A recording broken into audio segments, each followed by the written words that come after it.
Good morning, good morning, good morning, everyone. This is Coach Chris on this Friday morning. We just want to greet each and every one of you. We're representing Dell and Dell International. Guess who's back in the house with us this morning? My co-founder and business partner, Marcus Dunlop. How you be, man?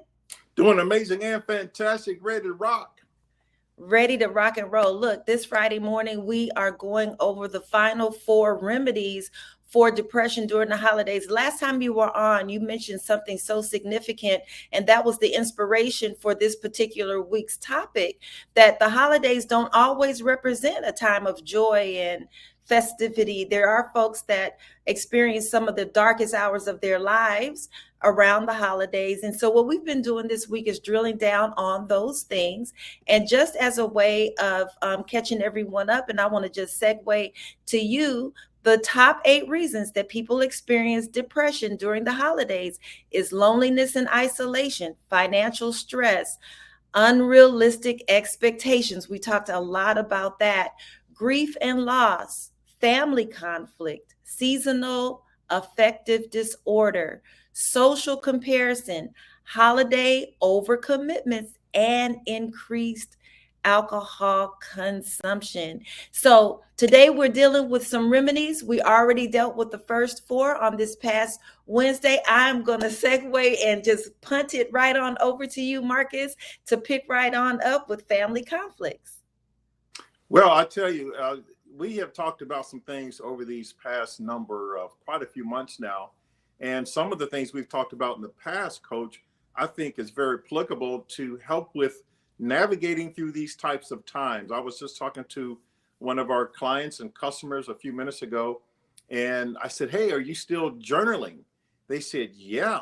And every now and then they miss a couple of days. Well, I know this may not be technically some type of documentable remedy. However, what is incredibly powerful that applies to everything you've just listed, if any of our listening audience is listening and experiencing any of these things, or you might be experiencing something during this particular time of the year that's not on that list, because there's things that are not on that list. I mean, there's all types of things that could be going on. I would encourage people to journal, get out a journal.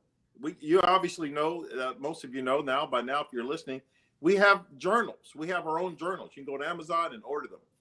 And I would get that out.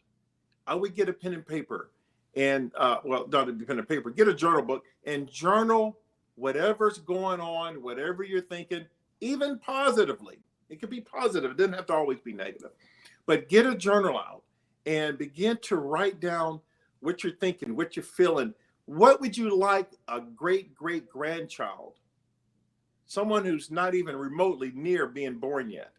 So it could be a child who might be grown. It could be a grandchild, but it could be a great-grandchild. What would you like them to know and hear from you when they look at this journal 10, 20, 30, 40, 50 years from now? What would you like for them to know? Give them a dose of your reality. I tell you, it's priceless. It can be a priceless gift just to have a descendant of yours, whoever might be in your legacy. It may not even be a family member. It may not be anybody in your legacy. It could be just someone reading about what you're thinking and feeling and going through. Believe me, whatever a person's going through this particular time of the year, Coach, they are not the only one. We are not the only ones. That's right. We're never alone with whatever we're going through. So somebody else is going to be able to benefit. I used to wonder, I would say, why me, Lord? Why, with the way I've chosen to live my life, crime-free and a lot of other things free, all of these particular remedies and strategies and choices that were, I believed, righteous choices, trying to live a righteous life. Why am me, going through this? What? It just doesn't fit. And then one time it came back to me. Why not you? Who would you recommend? What a powerful hit that was. Why not you, Sir Marcus D'Aurelio? I mean, what in the world? Who are you? Who art thou? Who is there somebody else other than you that you'd recommend? Wow, that was a knockout. Because now I can tell you what, I'm sure qualified to talk some people through some certain situations that are rather devastating, crushing. I'm qualified. If a person hasn't been through what I'm going through, or if I haven't been through what somebody else is going through, then how am I qualified to talk about strategies and how to navigate through? So I've gotten super qualified to talk through some serious stuff. So those things you mentioned, journaling is a big one. Now, one of the things you mentioned too is loneliness. You mentioned social comparisons. A lot of people do the social comparisons on social media, and I would just simply curtail a lot of that. And again, I would begin to just do some inner reflection and strategizing on what might you like to do different coming up in 2024. Think about those kind of things. Focus on something more positive like that. What could you do? What would you like to suggest to yourself? Or if someone's maybe going to be looking at your journal later, or maybe somebody in your family might want to really look to see how would you like to do things differently. You can write about that and begin to strategize. What could you do different? Now, here's another thing that I think is powerful. I taught my sons when they were little, and now I'm going through the same type of teachings with my daughters now because they're a lot younger. And that is, who in the world could you decide to give to with your time, with your skills, with your abilities? So what I took my sons, we would go to shelters. We would go to homeless shelters. I had 3 sons. They're all 3 grown now. And then I've got my girls, they're 13 and 16. So one's driving. Lily's driving all out of town, going places out of town and doing all kind of stuff. But anyway, my sons, we went to shelters and we would build shelves. We'd build shelves and all kinds of shelves for the homeless. And sometimes we were serving a food line. And when you're serving others, ladies and gentlemen, when you're serving others and you're giving of yourself and time to others, whether it's at a church or a pantry or a shelter, and you're building something, you're doing something, you're contributing, whatever, folding clothes and socks and matching clothes and matching outfits together for the homeless, whenever you're teaching yourself or helping others learning how to give back, oh, wow, I can't even describe the pricelessness of doing something like that, Coach. It's priceless when you're giving of yourself instead of looking to take, or instead of looking to feel sorry for yourself. Instead of feeling sorrow, I would suggest find a way to give. Now, I called a guy the other day, and I think it was yesterday, and it knocked me out a little bit because sometimes I think I'm going through something. I'm thinking I'm really dealing with stuff, and I hadn't talked to him in a few years. I said, "Hey, how you doing, man?" He said, "I'm still dealing with some things. I just lost my wife. He said, my wife died recently in the bed of a heart attack, laying right next to him. And he said, this was the love of his life. 30 years in the relationship, 30-year marriage, the love of his life. And she's gone and died in the bed of a heart attack. I mean, now listen, wow. That's a heavy hit right there. And now here we got the holidays. Well, listen, with certain things, and I said this to him and he confirmed it. In certain situations, I wouldn't try to just be a coach in every single situation, because sometimes what I said to him was, there's just literally no words that I can offer. I mean, even if I've been through that, which I haven't, but even if I had, listen, I've had people say they lose a spouse, they lose a child, they lose something, somebody close to them. And someone to say, well, I know exactly how you feel. I'm gonna say, no, you don't, because you don't know the relationship that person had with the lost loved one. So we don't know how someone feels just because we lost the same type of family member.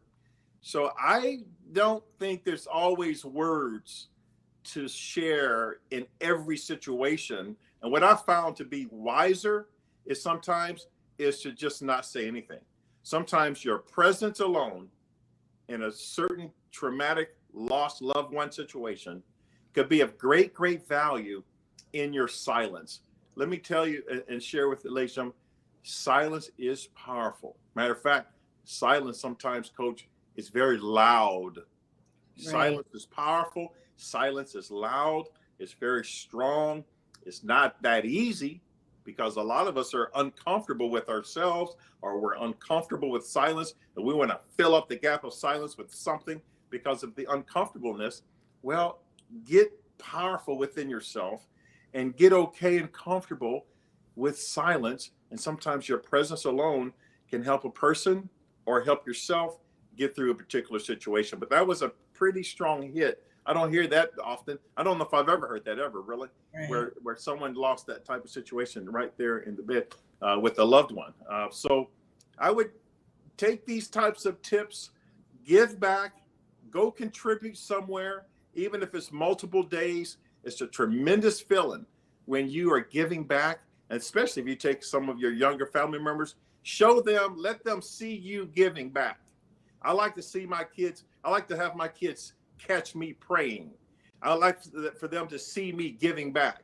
I like to have them see me doing these things that I'm recommending that they do. I want them to see an example of that. I made a mistake years ago and with the helicopter in my backyard. And so a lot of phone calls went into the FAA. So the FAA called me and they said, well, we know it's not illegal to land in your backyard because that's your property, but you caused a lot of upset with your neighbors. So he said, you should go to every neighbor and apologize. Just nothing big.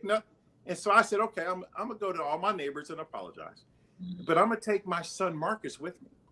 And he went with me to each house and watched me apologize for causing a little bit of, well, in some cases, a lot of upsetness and nervousness and fear. And, you know, most people are so fear-based.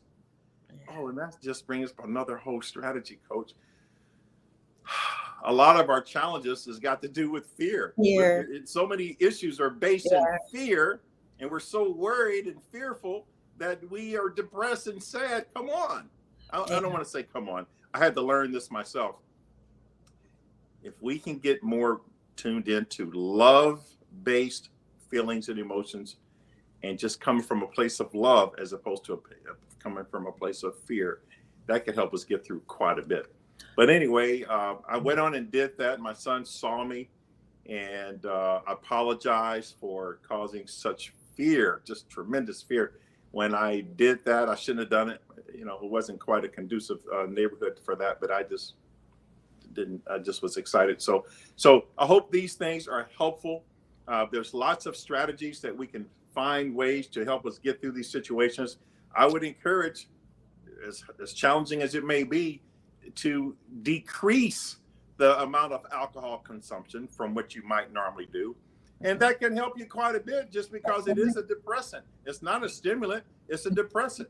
So it triggers all kinds of things. The defenses are down, you're not as sharp, and I would decrease it. I know it's easier said than done, but I would decrease the alcohol consumption because somebody's going to snap, crackle, pop at your house or while you're at their house or even on the highway, the roads where you're driving. People are going to be more inebriated. So be cautious, do less and consume less and just be more joyous than this time. Give back of yourself, journal. Hey, as I used to say, hey, tune into these broadcasts. I mean, I would tune into the broadcast Monday, Wednesday, and Friday. Coach, I know you've been doing a phenomenal job. I'll be seeing you and peeping through the curtains and looking to see. I mean, as I'm working on some things behind the scenes, as we're preparing for a specific date, I won't even say the date. Just we have family members saying, well, stop selling. Okay. All right. We got a particular thing we're working on for 2024. I'm doing some things behind the scenes. We're getting ready to rock the house, smiling and dialing, blowing and going. And I'm just excited about where we're going with this entire Dell & Dell International and what we're doing for people, how we're giving back to communities and making a difference in the world. So I would say with that, I would say goodbye, good morning, God bless, and let's have a happy weekend. And I'm just excited for what you're doing with all of your infrastructure. You do a lot of infrastructure and getting things situated the right way, and everything's all organized. And so I'm excited about 2024 just for the structure that we have. So with that, goodbye. Let's have a good day and sign off here. Goodbye, everyone.